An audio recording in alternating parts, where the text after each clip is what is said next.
Siinä meni Nurmisen veikkaukset heti pieleen ainakin tässä ensimmäisessä vaiheessa, koska Lukas Kaspar, kärppäpelaaja, komennetaan sinne sitten yrittämään Pekka Rinteen yllättämistä, entistä kärppävahtia, nykyistä Nashville-maalivahtia. Nyt Pekka sitten, ota kiinni, ota kaikki kiinni ja pidä Suomi pelissä. Kaspar lyö häkkiin. Kaspar lyö häkkiin. Siinä ei kauaa nokka tuhise. 3 ampujaa ensin, sitten yksi kerrallaan, mikäli ei ratkaisua saada aikaan. Jarkko Immonen Suomen aloittajana. Jarkko Immonen, mikä on Jarkon ratkaisu? Nyt pitää Jarkko saada kiekko maaliin. Immonen tulee ja laittaa Vokounin jalkojen välistä.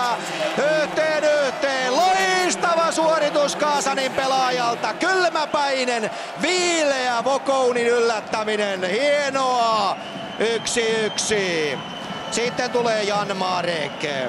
Magnitogorskin kova maalipyssy. Viime vuonna 34 täysosumaa ja sitten Marekin. Pekka Rinne näyttää, että ei voi mitään. Ei voi mitään. Marek veivaa.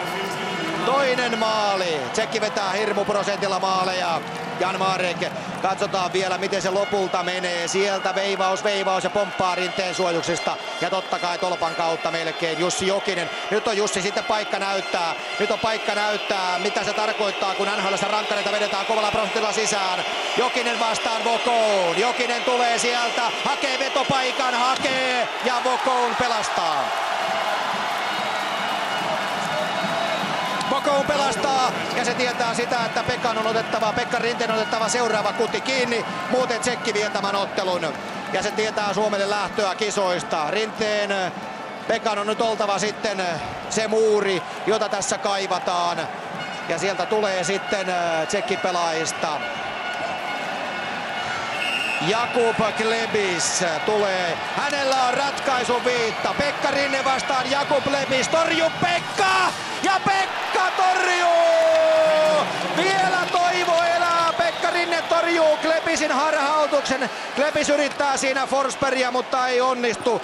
Mutta nyt on lyötävä tasoihin, kuulkaa ystävät. Nyt on lyötävä tasoihin. Ja Konna Kontiola, Suomen avausmaalin tekijä. Se on lyötävä maaliin se kiekko. Se on lyötävä väkisin maaliin. Tsekki-vihennyskonsertti on hirvittävä tällä hetkellä. Siinä on kova paine 25-vuotiaalla Konnalla. Ja nyt on kiekko lyötävä maaliin. Ja mikä on Kontiolan ratkaisu? Ja ratkaisu on se, että Suomi häviää. Thomas Vokoun peittää kulman ja niin se vain on, ystävät kalliit, että rankkareilla tulee takkiin Tsekille. Tsekki lyö 2 sisään, Suomi vain 1 ja niin Suomen urakkaa näissä maailmanmestaruuskilpailussa päättyy puolivälieräotteluun Tsekkiä vastaan. Ja Tsekki ensimmäistä kertaa sitten 2006 kisojen mitalipeleihin. Valtaisa ottelu, thrilleri, joka valitettavasti päättyy leijonamiehistön kannalta katkeraan, kaikkein katkerimpaan tappioon, mitä voi tulla, rankkareilla tappio. Ja se tietää sitä, että Jalosen valmennustiimi ja leijonamiehistö toista kertaa maailmanmestaruuskilpailussa putoaa puolivälierissä ulos ja putoaa mitalipeleistä ulos. Ei onnistu Konna Kontiola maalia tekemään. Hyviä kyllä hyvin sivuille ja sitten totta kai mihinkäs muualle se osuu kuin tolppaan. Näinhän se pitää tällaisen tietysti vielä kaiken hyvän lisäksi päättyä. Ei onnistunut Suomi tekemään kuin 1 maalin. Jarkko Immonen maalin tekijä ja Tsekki riemu on valloillaan.